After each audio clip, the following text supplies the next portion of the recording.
In the quiet heart of Isfahan, behind silk curtains heavy with history, a child was born not into hope, but into inheritance of ruin. Oil lamps flickered softly as courtiers bent their heads, not in celebration, but in fear. This was no ordinary birth. This was the arrival of Abbas III, the last fragile thread of a dynasty already unraveling. His cradle rested where empires once stood firm, yet the air itself trembled, as though Persia knew this child would carry a crown too heavy for a lifetime not yet begun. He was suffaved by blood, descendant of kings who once ruled from the Caucasus to the Indian frontier. Their portraits lined palace halls like fading stars, cracked by time, dimmed by failure. These were not faces of victory anymore, but ghosts of authority lost to corruption, invasion, and decay. As a nurse gently rocked the infant Abbas beneath their hollow gazes, history loomed above him, silent, unforgiving. He did not cry for power. He did not reach for glory. He simply breathed beneath the weight of dead kings. His father, Abbas II, stood nearby, tall, hardened by exile and defeat. A king without a kingdom, a ruler hunted by enemies and betrayed by fate. He looked down at his son not with pride, but with sorrow sharpened by truth. He knew what this child had been born into. He knew the throne was already slipping away. The crown had become a symbol without strength, a title without obedience. Abbas II was Shah in name alone, and even that name echoed weakly in a land torn apart. Beyond palace walls, Persia burned. Cities fell. Armies clashed. Smoke rose from once prosperous streets as rebels, invaders, and rival warlords carved the empire into fragments. While civilians fled with nothing but fear, a child slept in silk sheets, unaware that the world outside was collapsing in his name. The Safavid state, once a pillar of Sharia power, now fractured under relentless assault. There was no peace left to inherit, only chaos. And from that chaos emerged a man-s. Steel filled the hall, yet no blood was spilled. Power does not always fall with screams. Sometimes it is simply taken. As armed men stood in silence, a child was removed from the throne, and with him, the authority of a dynasty that had ruled for centuries quietly collapsed. The Safavid line did not end in flames or rebellion, but in a hushed procession leading a frightened boy away from an empty seat of power.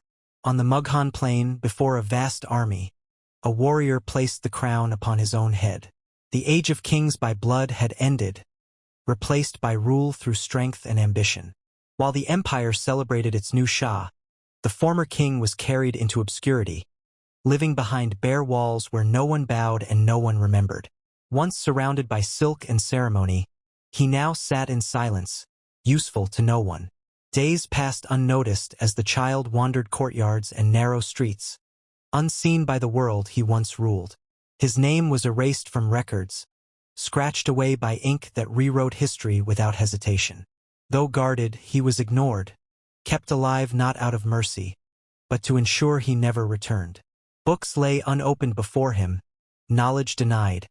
His mind left as undeveloped as his broken destiny. Years moved on quietly, thinning his body and draining the last color from his face.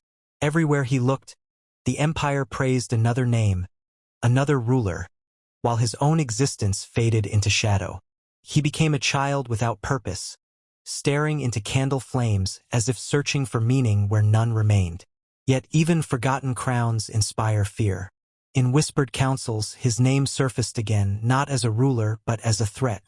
Decisions were made in dark corridors where ambition allowed no mercy.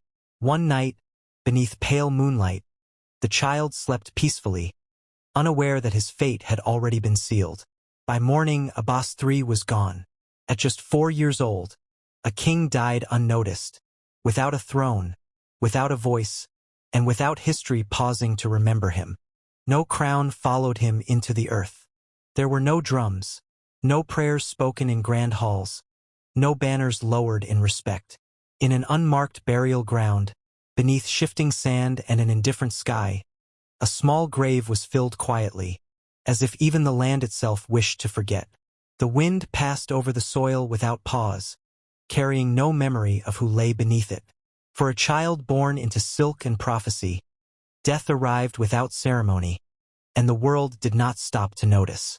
History moved forward without hesitation. In the throne room now claimed by Nader Shah, authority spoke in firm commands and soldiers listened. Military banners replaced ancestral symbols, and the rhythm of conquest drowned out the faint echo of a child king's end. Empires do not mourn children, especially those who no longer serve a purpose. Power concerns itself only with survival, expansion, and control. Grief has no place in its calculations. The machinery of rule continued to turn, indifferent to the small life it had crushed beneath its weight. Years later, far from battlefields and palaces, a historian paused over a manuscript. By candlelight, Abbas's name appeared briefly on a page, written carefully and without emotion. It did not carry praise or condemnation, only fact. A date, a title, an end. Some kings exist only as lines of ink, reduced to footnotes beneath greater names, their lives compressed into margins where readers rarely linger. The pen moved on, and with it, memory shifted elsewhere. Among the ruins of Safavid Persia, broken arches and collapsed halls stood exposed to the elements. Wind moved freely through spaces once filled with ceremony and prayer, carrying dust where courtiers had once gathered. Abbas III was not remembered for deeds or decisions, but as a symbol, the last breath of a dynasty that could no longer sustain itself. His life marked the moment legitimacy broke, when ancient bloodlines failed to protect their own future. In silence, the stones testified to him. The crown remained where it had been left, resting silently upon an abandoned throne, untouched by hands that once claimed divine right. Dust drifted through dim light as if time itself hesitated in that room, circling the seat of vanished authority. The crown outlived the child who wore it, surviving longer than the bloodline that gave it meaning.